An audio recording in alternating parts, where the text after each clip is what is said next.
In massive sugar factories, where thousands of tons of sugarcane are crushed each day, most people notice only the glittering white crystals moving along conveyor belts. They symbolize purity, value, and the final refined achievement. But behind that brightness, a thick, dark liquid flows quietly into storage tanks like an underground river molasses. No one admires it. No one prints its image on packaging. For decades, the world referred to it with a slightly dismissive term, byproduct, the leftover, the residual, what remains after the real value has been extracted. Yet that very residue silently sustains dozens of industries. You don't see it on your plate, but almost everything you eat has passed through it. You don't pour it into your car, yet your vehicle may be running because of it. You don't buy it directly at a cosmetics counter, yet many of your skincare products depend on it. Molasses is a lesson in how modern civilization treats resources. What we label as waste may, in fact, be the most valuable fraction. To understand why molasses became the sugar industry's second revenue stream, we must return to the precise moment when sucrose crystallizes. During refining, sugarcane juice is concentrated into a supersaturated state. At that stage, sucrose molecules align and bind together like soldiers assembling in perfect formation. But not every molecule is chosen. Minerals, polyphenols, proteins, organic acids, these are pushed aside, excluded from the crystalline order, as if eliminated from a selective right. The result is striking. For every 3 tons of white sugar produced, roughly 1 ton of molasses remains a dense, energy-rich mixture that cannot crystallize. If discarded, factories would face expensive environmental treatment costs. But in economics, cost often fuels innovation. Sugar corporations began to reconsider molasses from a different perspective, not as waste, but as an opportunity for resource regeneration. In the United States, Europe, and across Asia, sugar mills adopted financially strategic terms for molasses: secondary revenue stream, co-product, fermentation-grade substrate. In reality, molasses resembles a forgotten warehouse filled with raw materials, uncrystallized sugars, residual minerals. Phenolic compounds all serve as biochemical leverage points for a wide range of industries. As the world industrialized, anything that could be burned, fermented, transformed, or resold became an asset. Molasses stepped out of the waste category and emerged as a rough gem. The real question is, how is that gem used?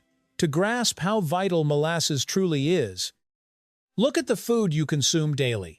Not every dish contains molasses directly, but nearly every processed food relies on organisms that consume molasses in the microbial world. Molasses is a feast. Yeast, genetically programmed to seek out sugars and minerals, treats molasses as a nutritional paradise.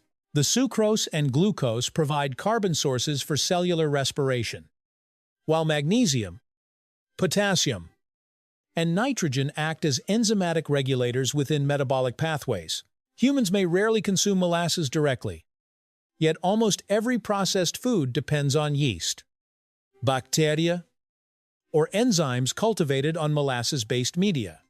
The loaf of bread in your hand rises because of yeast. That yeast, before being packaged, was grown in industrial fermentation tanks filled with molasses. Every air bubble inside the bread stands as evidence of yeast metabolizing molasses-derived sugars into carbon dioxide and ethanol.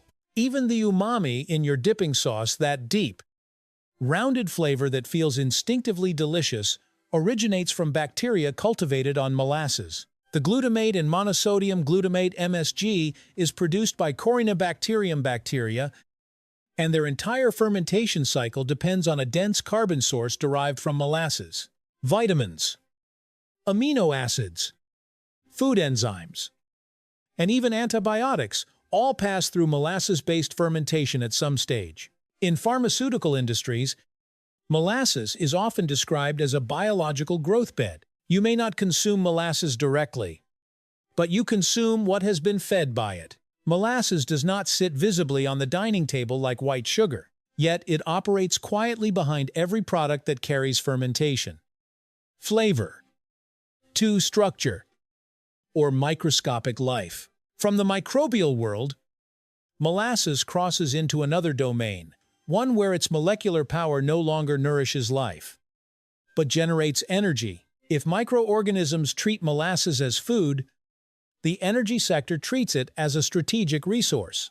When molasses undergoes fermentation and distillation, ethanol emerges, a small molecular weight compound that is flammable, easy to store, and possesses relatively high energy density.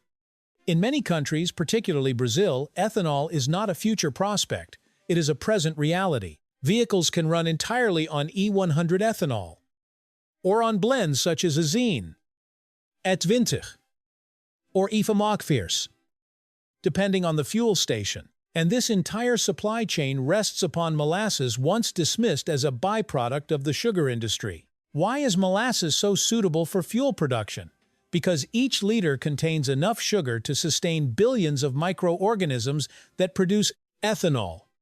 It is dense, heavy, carbon-rich, and easily transported in tanker ships. Unlike raw sugarcane, molasses does not degrade rapidly, nor does it mold or ferment unintentionally when properly controlled. Within national economic systems, ethanol derived from molasses reduces dependence on fossil gasoline. It transforms the sugar industry into part of the energy sector, enabling countries to build more flexible energy security strategies. There is a certain irony here. A liquid once discarded becomes a partner to the fuel industry, like a minor character suddenly rising to the center of a cinematic universe. Yet molasses is not merely fuel. It is also a marketing illusion, perhaps the clearest example that value does not reside in substance alone, but in the story we tell about it. When modern consumers began worrying about refined foods, companies quickly recognized an opportunity. White sugar, with its industrial image, became the villain.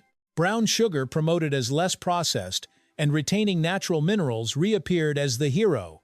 The truth, however, is almost amusingly simple. Most modern brown sugar is white sugar sprayed with molasses. We are not eating a purer product. We are eating a product restored with the very substance that was previously removed. Blackstrap molasses in organic food stores may sell for 5 to 10 times the price of industrial molasses, even though their chemical composition is nearly identical. The only difference is context. One is transported in steel tankers, the other is packaged in elegant glass jars labeled rich in iron. This is not merely a story about sugar. It is a story about how humans construct value through language and emotion.